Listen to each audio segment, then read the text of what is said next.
साथियों, Devganga online coaching platform पे आपका स्वागत है। मैं हूं आपका होस्ट एंड दोस्त सुमित। हम बात कर रहे हैं राजस्थान लोक कला संस्कृति में, और लोक कला संस्कृति में हमारा टॉपिक चल रहा है राजस्थान के संत एवं संप्रदाय।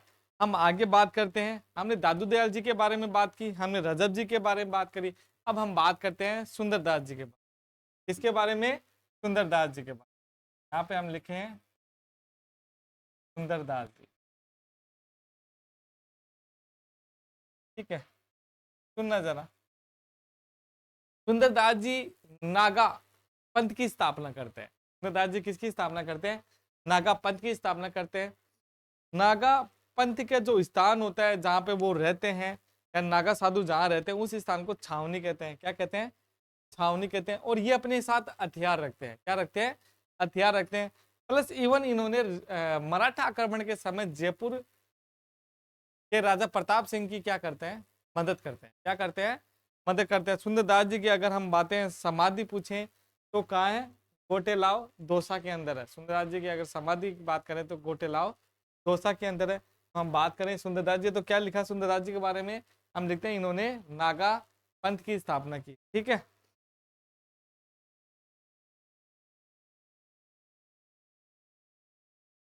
इन्होंने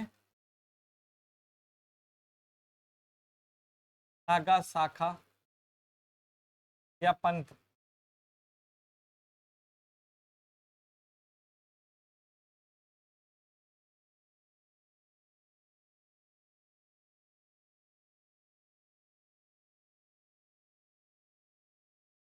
स्थापना की। ठीक है,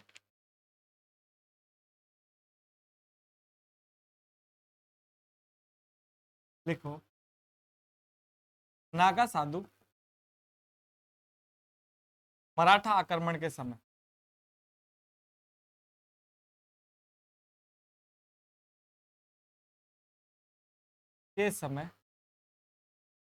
जयपुर के राजा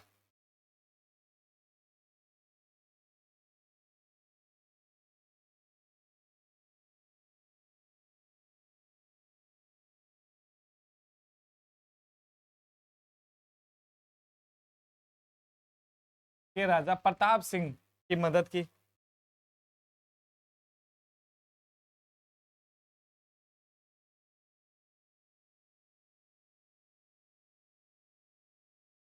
मदद की, ठीक है ना? प्रताप सिंह की क्या की? मदद की। हम कह सकते हैं नागा साधु जिस स्थान पे रहते हैं उस स्थान को छावनी कहते हैं। हम क्या लिखेंगे? नागा साधु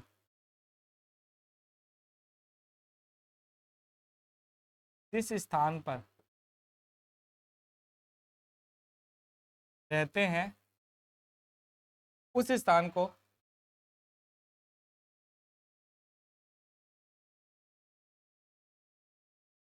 छावनी कहते हैं।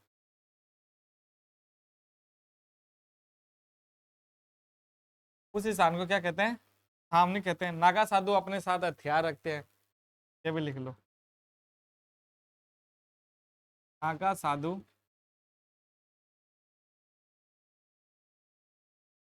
अपने साथ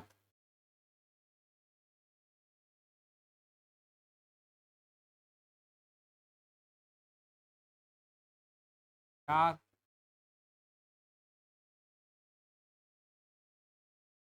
ठीक है। सुनना जरा। सुंदरदास जी इन्होंने नागा सागा पंथ की स्थापना की। नागा साधु मराठा आक्रमण के समय जयपुर के राजा प्रताप सिंह की क्या करते हैं? मदद करते हैं। नागा साधु जिस स्थान पर रहते हैं उस स्थान को छावनी कहते हैं। क्या कहते हैं? छावनी कहते हैं। बस नागा साधु अपने साथ हथियार रखते हैं। नागा साधु क्या रखते हैं? अपने साथ हथियार रखते हैं। तो अब अगर हम बात करें सुंदरदास जी महाराज की, तो सुंदरदास जी महाराज का जो असली नाम था वो था भीमराज। क्या था? भीमराज। क्या था? भीमराज। ये बीकानेर के राजा जेत सिंह व कल्याणमण के छोटे भाई थे। किसके छोटे भाई थे? बीकानेर के राजा जेत सिंह व कल्याणमण के क्या छोटे भाई।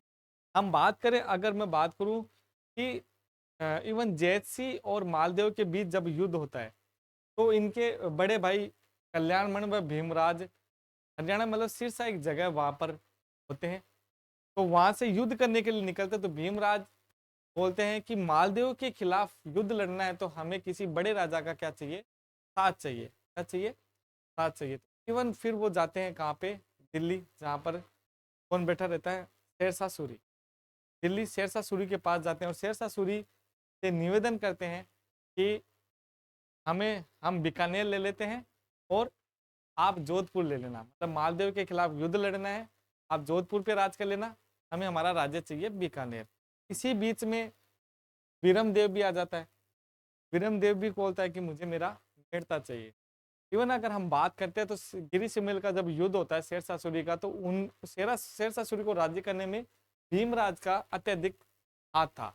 भीमराज के बातों पर, भीमराज के कहने पर ही शेरशाह सूरी गिरी से मिलकर युद्ध लड़ते हैं। और मालदेव, आपको युद्ध को तो आपको तो पता ही है, इसके बारे में तो हम क्या करें कि मालदेव फिर मतलब किसी कारणवश वो युद्ध छोड़ के चला जाता है। ठीक है, आगे हम बात करें तो फिर राजा बन जाते हैं कल्याणमण, और कल्याणमण का छोटा भाई रहता है भीमराज। इवन बड़े राजा को क्या बनाते हैं हम, राजा बना देते हैं, बड़े बेटे को क्या बनाते हैं, राजा बनाते हैं, सॉरी, छोटे बेटे को मतलब कोई भी जागीर वगैरह ये दे दिया जाता है। तो इन्होंने देखा कि नौकरी किसी की भी हो करनी तो है, तो ये छोटे भाई भीमराज अकबर के उसमें चले जाते हैं और अकबर की वहां पर सेना में रहते हैं, मतलब अकबर की एक टुकड़ी सेना का ये आधिपत्य करते हैं। मतलब अकबर का एक भाई था, मतलब सौतेला भाई, अगर हम बात करें अकबर का सौतेला भाई था मिर्जा हाकिम। क्या था? मिर्जा हाकिम। तो काबुल के अंदर क्या कर लेता है, विद्रोह कर लेता है, काबुल के अंदर विद्रोह कर लेता है, प्लस कहता है कि अकबर को भी क्या करेंगे, यहाँ से मारेंगे और यहाँ से खदेड़ देंगे। आगरा जाता है तो मतलब सोच, काबुल के अंदर वो क्या करता है, विद्रोह करता है।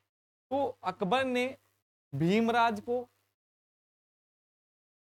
हाकिम राजा उसका क्या नाम था, हाँ, अकबर का जो छोटा भाई सौतेला भाई था हाकिम, तो मिर्जा हाकिम से क्या करते हैं, वो युद्ध करने के लिए अकबर ने भीमराज को भेजा। प्लस अगर हम बात करें यूपी का एक स्थान पड़ता है, यूपी के अंदर एक स्थान है चंदेरी, या हम चांदनी बोल सकते हैं, उसका एक राजा है चंद्रसेन। चंद्रसेन भी भीमराज के साथ हो जाता है, यानी उसकी टुकड़ी और भीमराज की टुकड़ी दोनों कहाँ जाते हैं, मिर्जा राजा हाकिम से युद्ध करने के लिए जाते हैं।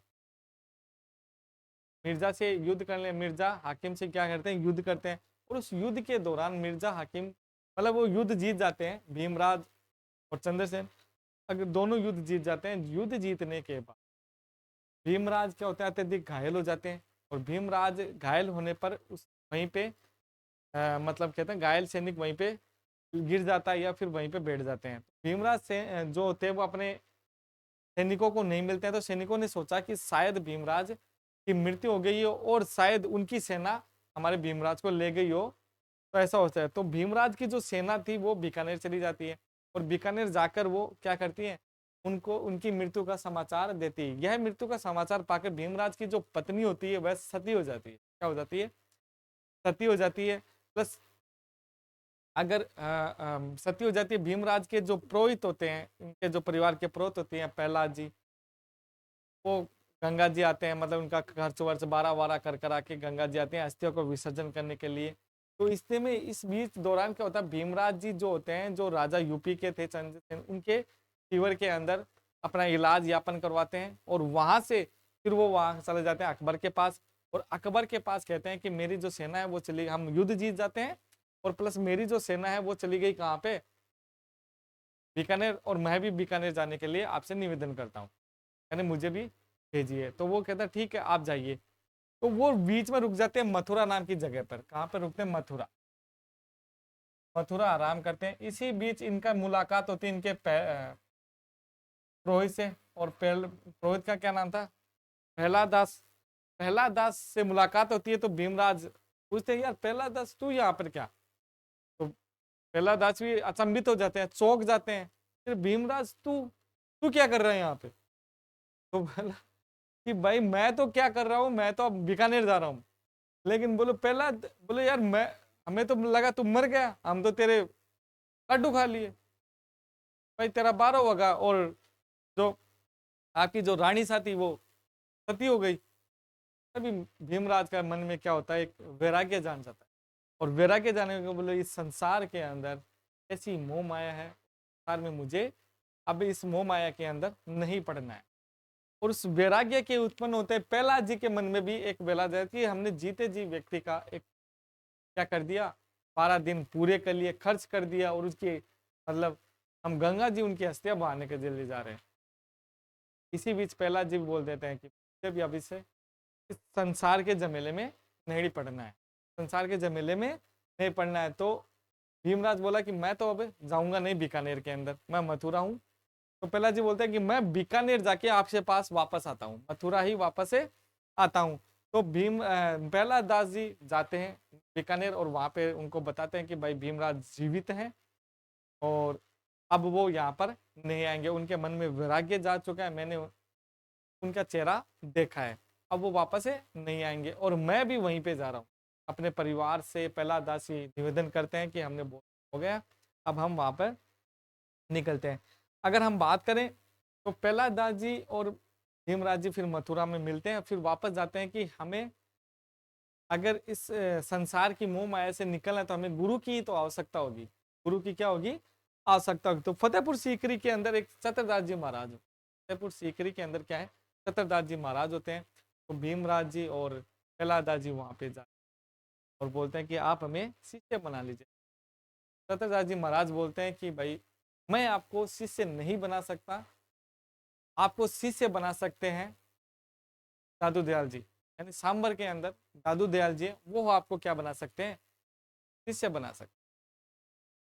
भीमराज जी और प्रहलाद दास जी वहां जाते हैं दादू दयाल जी के। दादू दयाल जी उनको देखते ही, भीमराज जी को देखते ही बोलते हैं आ भाई सुंदर।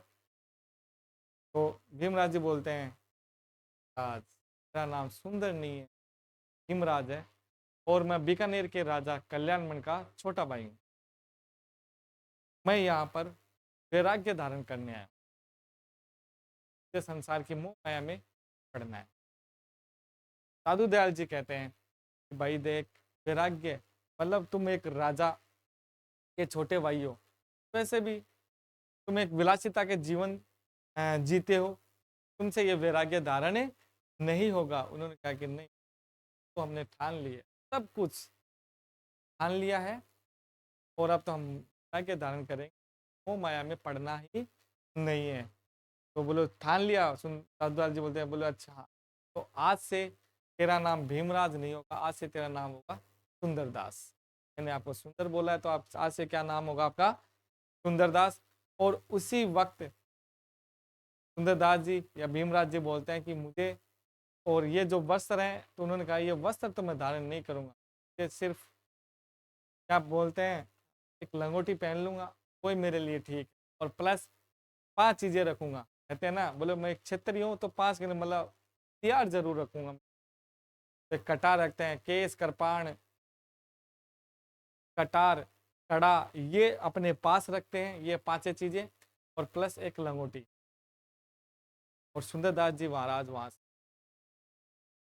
शिक्षा लेते हैं कुछ दिन वहां भी। और प्रहलाद दास जी बोलते हैं कि मुझे तो प्रहलाद दास जी सुंदरदास जी के शिष्य होते हैं। तो ध्यान रखना, सुंदरदास जी जो होते हैं दादू दयाल जी के प्रथम शिष्य होते हैं, ये भी ध्यान रखना। यानी क्या क्या होते हैं, ये प्रथम शिष्य होते हैं। प्रथम शिष्य होते हैं किसके? दादू दयाल जी के। यानी इनका गुरु कौन है? दादू दयाल जी। दादू दयाल जी के प्रथम शिष्य होते हैं। ठीक है, यहाँ से सुंदरदास जी दौसा दौसा चले जाए, घाटीसा नाम की कोई जगह है, यानी पहाड़ियों की अच्छी, वहां पे अपना स्थान स्थापित करते हैं। और स्थान स्थापित करते हैं वहां पर भक्ति साधना करते हैं, तपस्या करते हैं। फिर वहां के बाद प्रहलाद जी को वो सब कुछ सौंप करके फिर वो सुंदरदास जी महाराज चले जाते हैं हिमालय की तरफ। इवन आज भी कहा जाता है कि हिमालय की घाटियों के अंदर सुंदरदास जी वहीं पे विचरण करते हैं, वहीं रहते हैं। कई हमें उनके परिचय दिखाई देते हैं, मिलते हैं उनके लिए। तो ये ध्यान रखना। अब मैं बोल रहा हूँ, नागा साधु अपने साथ हथियार रखते थे, यानी सुंदरदास जी का ध्यान पड़ गया, नाम क्या असली? भीमराज था, और साधु दयाल जी ने उनका नाम रखा था सुंदरदास जी। ठीक है, नागा साधु अपने साथ हथियार रखते थे। नागा साधु जिस स्थान पर रहते थे उस स्थान को सामने कहते थे। सुनना, सुंदरदास जी की जो समाधि है वह कहाँ पर है? कोटेलाव। कोटेलाव कहाँ है? दौसा के अंदर। यहाँ पर लिख सकते हैं सुंदरदास की समाधि कोटे लाओ डोसा के अंदर।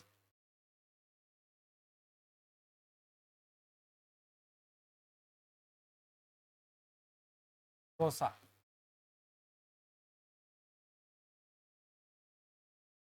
ठीक है। इनके कुछ ग्रंथ है, सुंदरदास जी के क्या है, ग्रंथ है। ग्रंथ क्या है, जैसे सुंदर विलास है, सुंदर सार है, ठीक है ना, ये इनके ग्रंथ है। तो याद कर लो, सुंदर विलास, सुंदर विलास, सुंदर सार, सुंदर सार, ज्ञान समुद्र,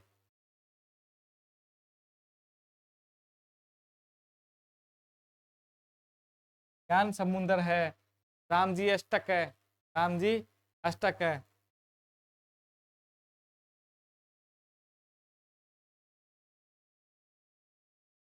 राम जी अष्टक है, पीर मुरीद अष्टक है, पीर मुरीद अष्टक है, ये भी ध्यान रखना, पीर मुरीद अष्टक,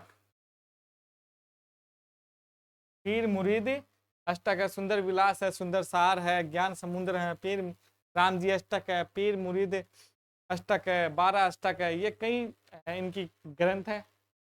ये था सुंदरदास जी महाराज। अब हम बात करते हैं अगले संत की, और अगले संत है हमारे सामने जाम्बो जी।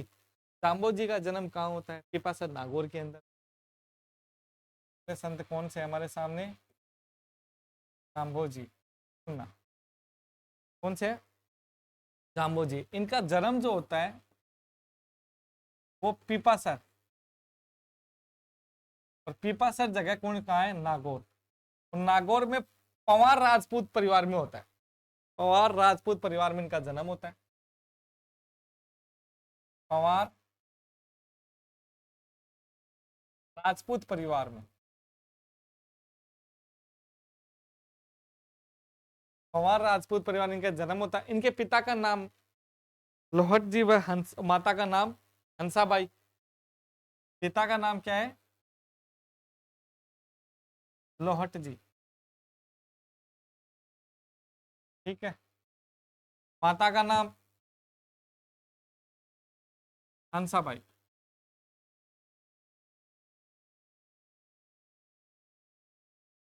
हंसाबाई, माता का नाम क्या है, हंसाबाई। सुंदर जाम्बो जी ने, जाम्बो जी को एक तो विष्णु का अवतार माना जाता है।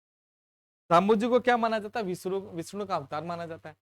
जाम्बो जी ने समराथल नामक स्थान पर अपने अनुयायियों को 29 उपदेश दिए या 29 नियम दिए। समराथल नामक स्थान पर जाम्बो जी ने अपने अनुयायियों को 29 उपदेश दिए। उन नियमों को अपनाने वाला, यानी उन उपदेशों को अपनाने वाला विष्णोई कहलाए। क्या कहलाए, विष्णोई कहलाए, ठीक है। मुकाम नामक जगह पर जाम्बो जी जीवित समाधि लेते हैं, जीवित समाधि लेते हैं। तो लिखे यहाँ पर, जाम्बो जी को विष्णु का अवतार कहा जाता है।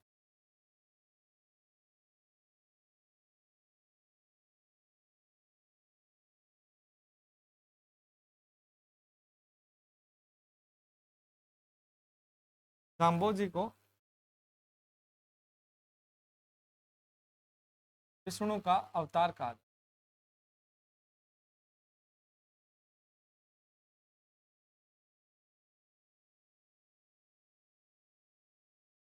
जाम्बो जी को विष्णु का अवतार कहा जाता है। समराथल नामक स्थान पर जाम्बो जी ने,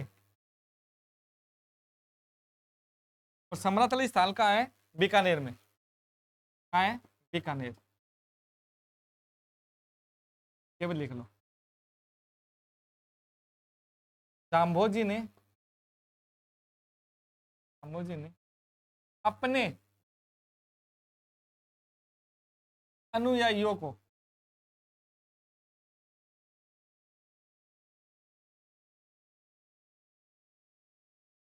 29 उपदेश दिए। कितने दिए,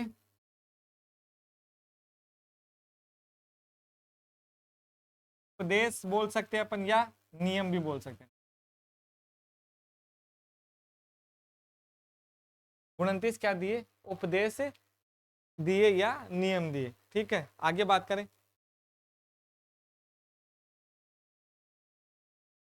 इन उपदेशों को मानने वाले विष्णोई कहलाए। ठीक है, इन उपदेश यानी नियम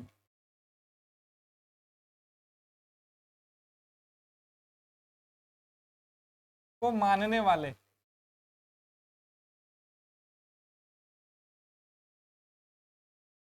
विष्णोई कहलाए।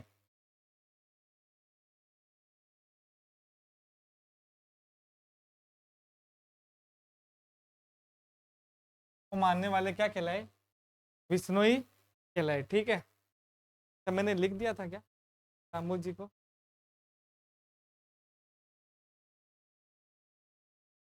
नियम को मानने वाले विष्णु कहलाए। मुकाम नामक जगह पर जाम्बू जी क्या लेते हैं? जीवित समाधि लेते हैं। क्या लिखेंगे? मुकाम। और ये भी कहा है? बीकानेर में। बीकानेर नामक जगह पर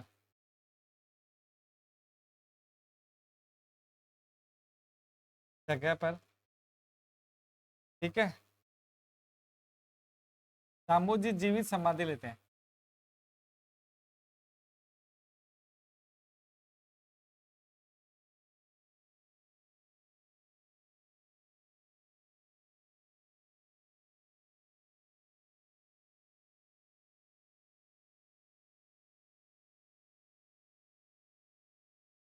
यानी मुकाम बीकानेर नामक जगह पर जाम्बू जी क्या लेते हैं? जीवित समाधि लेते हैं। यहीं पर इनका मंदिर भी बना हुआ है। यहीं पर इनका मंदिर बना हुआ है।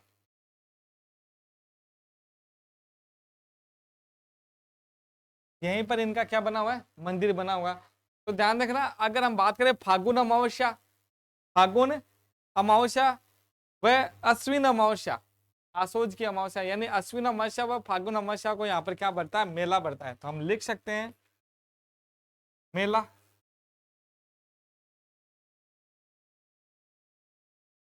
अश्विनी व फाल्गुन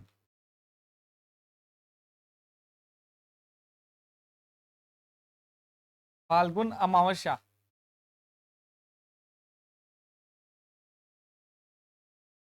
को मेला बढ़ता है।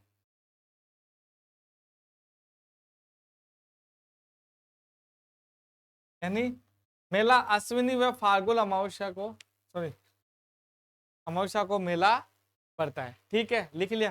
जाम्बू जी सिकंदर लोधी के समकालीन की, यानी जाम्बू जी सिकंदर लोधी के क्या थे? समकालीन थे। तो हम लिख सकते हैं जाम्बू जी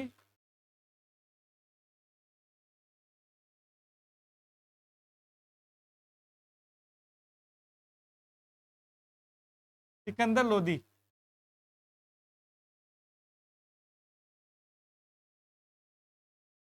समकालीन।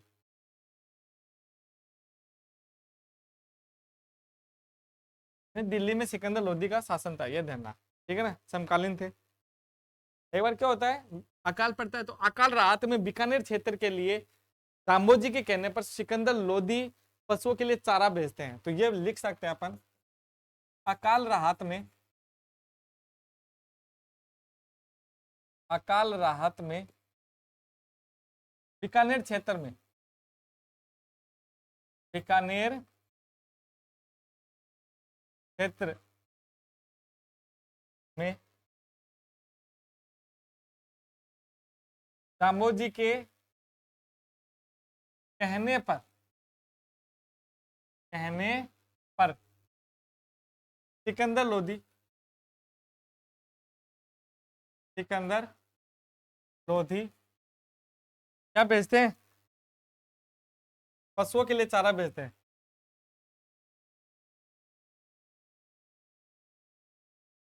पशुओं के लिए चारा भेजते हैं।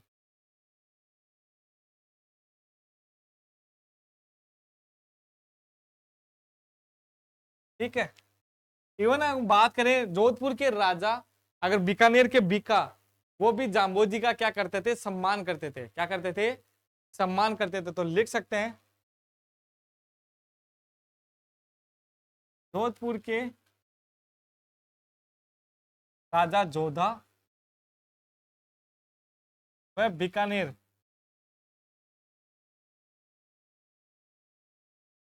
बीकानेर के राजा बीका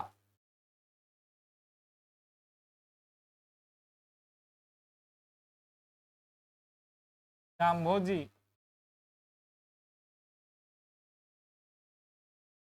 का सम्मान करते थे।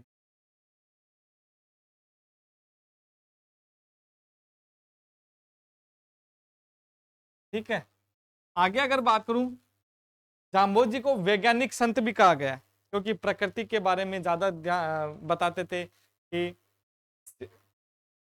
सिर कटे रुख बटे, तो कहा जाता है विष्णु समाज के अंदर अगर सिर कटने पर भी अगर एक वृक्ष बच जाता है तो भी सस्तो जान, यानी सिर कटे रुख बचे तो भी सस्तो जान, अगर एक पेड़ बच जाता है तो भी सस्ती जान। इन्होंने पशुओं के लिए अत्याचार नहीं करना चाहिए, शराब नहीं पीना चाहिए, और पेड़ पौधे वो अपने उस पेड़ पर्यावरण की रक्षा करनी चाहिए, हरे पेड़ पौधों को नहीं काटना चाहिए। समझ रहे हो या? तो इसलिए जाम्बोजी को वैज्ञानिक संत कहा गया है। जाम्बोजी को क्या कहा गया है, वैज्ञानिक संत कहा गया है। तो हम लिख सकते हैं यहाँ पर जाम्बोजी को वैज्ञानिक संत कहा गया है। ठीक है, जाम्बोजी को क्या कहा गया है, वैज्ञानिक संत कहा गया है। इवन ये क्वेश्चन भी आया हो, किस संत को वैज्ञानिक संत कहा गया, तो जाम्बोजी को। ये हो गया। आगे की बात हम करते हैं नेक्स्ट कक्षा के लिए। तब तक के लिए क्षमा करें।